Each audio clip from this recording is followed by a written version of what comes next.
स्वागत है दोस्तों आप सभी का फिर से एक नई वीडियो में। दोस्तों आज का ये वीडियो दोस्तों जेक बोर्ड के दोस्तों क्लास 11 के सभी विद्यार्थी के लिए बहुत ही मोस्ट इंपोर्टेंट वीडियो रहने वाला है, ठीक है। क्योंकि दोस्तों आज की इस वीडियो में हम लोग जो है क्लास 11 का इकोनॉमिक्स यानी कि दोस्तों अर्थशास्त्र का कल जो आपका वीकली टेस्ट होगा उसके लिए दोस्तों हम लोग जो है क्वेश्चंस को आज की इस वीडियो में सॉल्व करने वाले हैं। यानी कि वीकली टेस्ट क्वेश्चन को दोस्तों आज की इस वीडियो में सॉल्व करने वाले हैं, इसलिए दोस्तों आप वीडियो को शुरू से लेकर अंत तक देखिएगा और जितना भी दोस्तों उनको जरूर शेयर कीजिएगा। और अगर दोस्तों यदि आप चैनल पर पहली बार आए हैं तो चैनल को सब्सक्राइब करने के साथ साथ बेल नोटिफिकेशन को भी ऑल पे प्रेस कर लीजिएगा।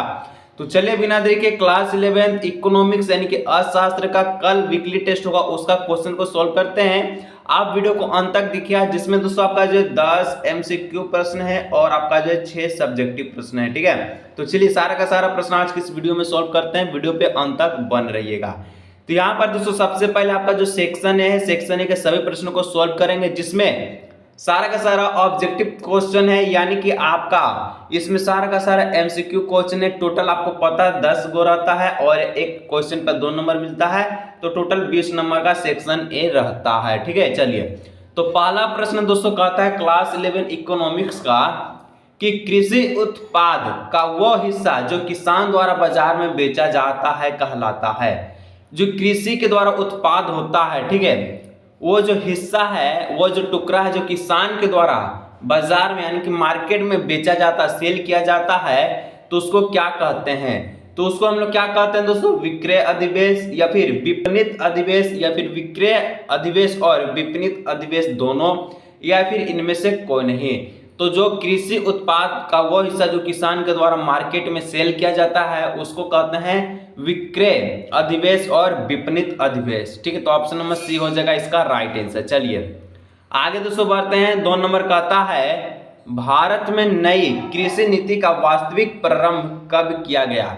तो भारत में नई कृषि नीति का वास्तविक प्रारंभ जो है कब किया गया? तो ये दोस्तों किया गया था 1966 ईस्वी में, ठीक है, यानी कि 1966 में। ऑप्शन नंबर ए हो जाएगा इसका करेक्ट ऑप्शन। चलिए आगे बढ़ते हैं। तो 3 नंबर बोलता है कि प्रथम पंचवर्षीय योजना लागू हुई। पहला दोस्तों पंचवर्षीय योजना कब लागू हुआ? तो पहला पंचवर्षीय योजना जो है 1 अप्रैल, ठीक है, 1 अप्रैल आप सभी का 1951 ईस्वी में लागू हुआ था, ठीक है। 1 अप्रैल 1951 जो कि ऑप्शन नंबर सी में दिख रहा है, 1 अप्रैल 1951 में प्रथम पंचवर्षीय योजना लागू हुआ था। ऑप्शन नंबर सी हो जाएगा 2 का राइट आंसर। चलिए 3 का, ठीक है। नेक्स्ट बढ़ते हैं 4 नंबर। तो 4 नंबर दोस्तों कहता है प्रथम पंचवर्षीय योजना की प्राथमिकता का उत्पादन था। तो प्रथम पंचवर्षीय जो योजना हुआ था जो कि लागू हुआ 1 अप्रैल 1951 को, तो इसमें जो दोस्तों आपसे पूछा है कि इसका जो प्राथमिकता का उत्पादन कौन था, तो इसका प्राथमिकता का जो उत्पादन था ये आपका कृषि था। कौन था? कृषि। ऑप्शन नंबर ए हो जाए इसका राइट आंसर, ठीक है। चलिए आगे दोस्तों 5 नंबर बोलता है हरित क्रांति में सम्मिलित है। तो हरित क्रांति का जो दूसरा, ठीक है, जो दूसरा जो आपका आरंभ किया था उसका दूसरा का नेतृत्व, जो हरित क्रांति दूसरा का नेतृत्व किया था, ठीक है, वो किए थे एपीजे अब्दुल कलाम, ठीक है।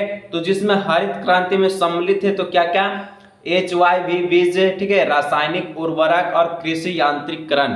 अब कहिएगा सर कि HYV क्या होता है? तो दोस्तों ये जो आपका है उच्च प्रकार का बीज होता है जिसमें जो फसल जो है बहुत मात्रा में उपजाया जाता है, ठीक है। तो यहाँ पर दोस्तों पहला, दूसरा, तीसरा यानी ABC तीनों सही है, तो इस प्रकार से ऑप्शन नंबर डी हो जाएगा इनमें सभी, ठीक है। चलिए आगे बढ़ते हैं 6 नंबर।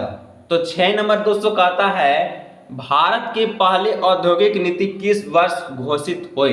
तो भारत का पहला औद्योगिक नीति दोस्तों आपका जो घोषित हुआ था ये आपका 1948 में हुआ था, ठीक है, 1948 में घोषित हुआ था। ऑप्शन नंबर डी हो जाए इसका राइट आंसर। चलिए आगे दोस्तों बढ़ते हैं 7 नंबर।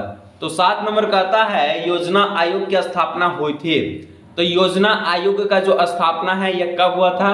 तो योजना आयोग का स्थापना 1950 में हुआ था, ठीक है, 1950 में हुआ था। तो 1950 इसका जो ऑप्शन नंबर सी है राइट आंसर 7 का हो जाएगा। चलिए आगे दोस्तों 8 नंबर बोलता है भारत में कितने प्रतिशत लोग कृषि पर आधारित है, यानी कि आश्रित है या फिर आधारित है? तो भारत में दोस्तों 70% लोग, ठीक है, 70% यानी कि 17% जो लोग हैं ये कृषि पर आधारित है। ठीक है, तो यहाँ पर ऑप्शन नंबर बी हो जाएगा कृषि, इसका राइट आंसर, यानी कि 70%। ठीक है, राइट आंसर। चलिए आगे दोस्तों बढ़ते हैं। 8 हो गया, 9वां प्रश्न है। तो 9वां प्रश्न कहता है स्वतंत्रता प्राप्ति के बाद अब तक कितनी औद्योगिक नीतियां घोषित हुई है। जब से स्वतंत्र हुआ है ये देश, कब से हुआ है तो 1947 से। तो उसके बाद जो है कितनी औद्योगिक नीति घोषित हुई है, तो उसके बाद तो दोस्तों टोटल 6 औद्योगिक नीति घोषित हुई है। ठीक है, तो ऑप्शन नंबर बी हो जाएगा 6, इसका राइट आंसर। चलिए आगे दोस्तों बढ़ते हैं। ऑब्जेक्टिव एमसीक्यू का लास्ट प्रश्न है, कहता है भारत में किस प्रकार की अर्थव्यवस्था देखी जा सकती है, यानी कि देखी जाती है। तो भारत में दोस्तों मिश्रित अर्थव्यवस्था देखी जाती है। ठीक है, ऑप्शन नंबर ए हो जाएगा मिश्रित। ठीक है, मिक्सचर। ठीक है, तो इस प्रकार दोस्तों 10 एमसीक्यू प्रश्न को सॉल्व किए। यहां तक कोई भी किसी को भी किसी प्रकार से दिक्कत हुआ नीचे कमेंट कर सकता है। और जो दोस्तों चैनल पहली बार है सब्सक्राइब नहीं किया, सब्सक्राइब जरूर से कीजिएगा, दोस्तों के साथ शेयर भी जरूर से कीजिएगा, साथ में बेल नोटिफिकेशन को ऑल पे प्रेस कर लीजिएगा। चलिए दोस्तों ये 10 तक हो गया। सेक्शन बी बढ़ते हैं। सेक्शन बी सब्जेक्टिव स्टार्ट होता है। ठीक है, सब्जेक्टिव यहां से आप सभी का स्टार्ट हो गया। तो सेक्शन बी में 11, 12 2 प्रश्न मिलेगा, जो कि 2-2 नंबर 4 नंबर का रहेगा। Very short answer question. ठीक है, 11 नंबर कहता है योजना की परिभाषा दीजिए। ठीक है, योजना का क्या परिभाषा होता है, उत्तर में लिखिएगा। योजना इसकी व्याख्या करती है कि किसी देश के संसाधनों का प्रयोग किस प्रकार किया जाना चाहिए। तो योजना का परिभाषा क्या है, तो योजना इसकी व्याख्या करती है कि किसी देश में, किसी कंट्री में जो संसाधन है, ठीक है, उसमें कितना प्रयोग किया जाना चाहिए, किस प्रकार से प्रयोग किया जाना चाहिए। ठीक है, और योजना के कुछ सामान्य तथा कुछ विशेष उद्देश्य होते हैं जिनको एक निर्दिष्ट समयावधि में प्राप्त करना होता है। इस प्रकार से योजना का परिभाषा लिख लीजिएगा। चलिए 12 नंबर दोस्तों कहता है, क्या कहता है 12 नंबर कि विक्रय अधिवेश क्या है। ठीक है, विक्रय अधिवेश क्या है, तो विक्रय अधिवेश क्या है, तो किसानों द्वारा उत्पादन का जो बाजार में बेचा गया अंश ही विक्रय अधिवेश कहलाता है। अभी हम लोग देखें जो कृषि उत्पाद होता है, जो आपका उसका जो हिस्सा है किसान के द्वारा बाजार में बेचा जाता है, ठीक है, सेल किया जाता है, उसको हम लोग क्या कहते हैं, विक्रय अधिवेश और विपणित अधिवेश। ठीक है, तो विक्रय अधिवेश में आपको लिखना है कि विक्रय अधिवेश इज इक्वल टू होता है किसानों द्वारा उत्पादित कुल कृषि उत्पादन माइनस कृषि उत्पादन का स्वयं उपभोग। वो कितना उपभोग कर सकता है और वो कितना उपभोग करता है वो माइनस कर लीजिएगा, तो विक्रय अधिवेश निकल जाएगा। ठीक है, चलिए आगे दोस्तों बढ़ते हैं। 12 हो गया सेक्शन से।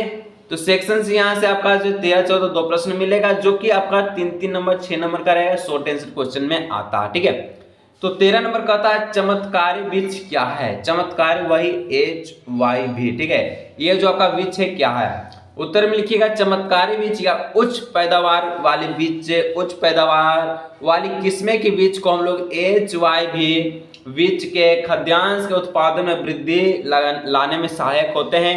इन बीजों के प्रयोग से पर्याप्त मात्रा में उर्वरकों, कीटनाशकों तथा निश्चित जल पूर्ति की आवश्यकता होती है। जो HYV बीज होता है, इसमें आपको पता है कि यह जो बीज है आपका उच्च पैदावार यानी कि बहुत मात्रा में कृषि के लिए किया जाता है। तो इस प्रकार से दोस्तों चमत्कारी बीज HYV का प्रयोग लिख दीजिएगा। ठीक है, यानी कि क्या होता है ये आपके बारे में लिख दीजिएगा। चलिए 14 नंबर दोस्तों यहाँ बोलता है कि किसी अर्थव्यवस्था का क्षेत्रक गठन क्या होता है और क्या यह आवश्यक है कि अर्थव्यवस्था के JDP में सेवा क्षेत्र को सबसे अधिक योगदान करना चाहिए।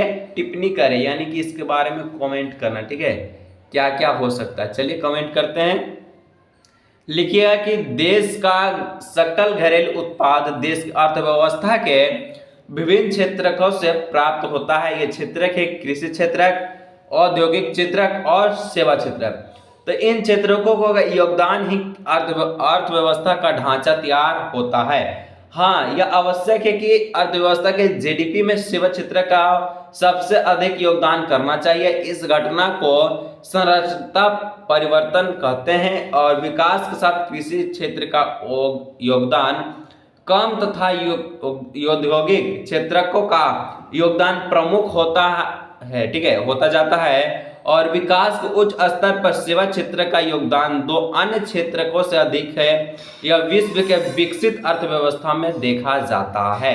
तो इस प्रकार से जीडीपी में सेवा क्षेत्र को सबसे अधिक महत्वपूर्ण इसलिए दिया जाता है क्योंकि विकास उच्च जो सेवा है ये आपका योगदान दो अन्य क्षेत्र से अधिक होता है, जो कि विश्व में विकसित देश में अर्थव्यवस्था में दिखा गया है। ठीक है, चलिए सेक्शन डी दोस्तों बढ़ते हैं। सेक्शन डी जो आपका लॉन्ग आंसर क्वेश्चन रहेगा, जो कि 15, 16 2 प्रश्न रहेगा, 5 नंबर 10 नंबर का। ठीक है, कहता है 15 नंबर, हरित क्रांति क्या है और इसे क्यों लागू किया जाना चाहिए, क्यों लागू किया गया और इससे किसानों को कैसे लाभ पहुंचा, संक्षेप में व्याख्या कीजिए। ठीक है, यहाँ लिखिएगा कि हरित क्रांति का तात्पर्य उच्च पैदावार वाले बीजों के जो किस्मों के बीजों यानी कि HYV के प्रयोग से है, विशेषकर गेहूं तथा चावल उत्पादन में वृद्धि से है। इसे लागू किया गया क्योंकि स्वतंत्रता के समय देश की 75%, ठीक है 75% जनसंख्या कृषि पर आधारित थी।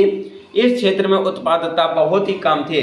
अगर HYV का प्रयोग ना होता दोस्तों तो आज जो कृषि का जो लेवल है घट जाता, और जिसमें आपको पता है कि जो 75% जो भारत का जो है आबादी है वो कृषि पर आधारित है। ठीक है, जो कृषि उपजाता है वही खाता है, क्योंकि पुरानी और प्रौद्योगिकी का प्रयोग किया जाता था और अधिक संख्या किसानों के पास जो है अधिसंख्यक किसानों पर आधारित संरचना पर का नितांत अभाव था। भारत की कृषि मानसून पर निर्भर है। यदि मानसून स्तर कम होता है तो किसानों को कठिनाई होती है, क्योंकि उन्हें सिंचाई सुविधा उपलब्ध ना थे।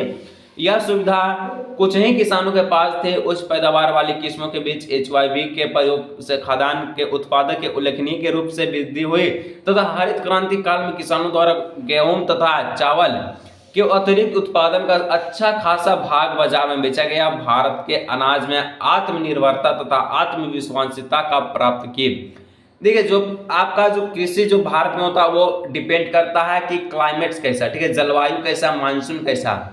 जब जलवायु बढ़िया रहेगा तो कृषि का जो उत्पादन होगा फसल वो बढ़िया में होगा, नहीं तो आपका खराब होता है। ठीक है, तो इस प्रकार से HYV का प्रयोग किया जाता है, जिसके माध्यम से उच्च पैदावार कृषि किया जाता है। ठीक है, चलिए 16 नंबर दोस्तों बढ़ते हैं। तो 16 नंबर कहता है योजना उद्देश्य के रूप में समानता, ठीक है, समानता के साथ समृद्धि की व्याख्या कीजिए। तो केवल समृद्धि द्वारा ही जन सामान्य के जीवन में सुधार नहीं आ सकता। किसी देश में उच्च समृद्धि दर और विकसित अत्याधुनिक प्रौद्योगिकियों का प्रयोग होने के बाद भी अधिकांश लोग गरीब हो सकते हैं।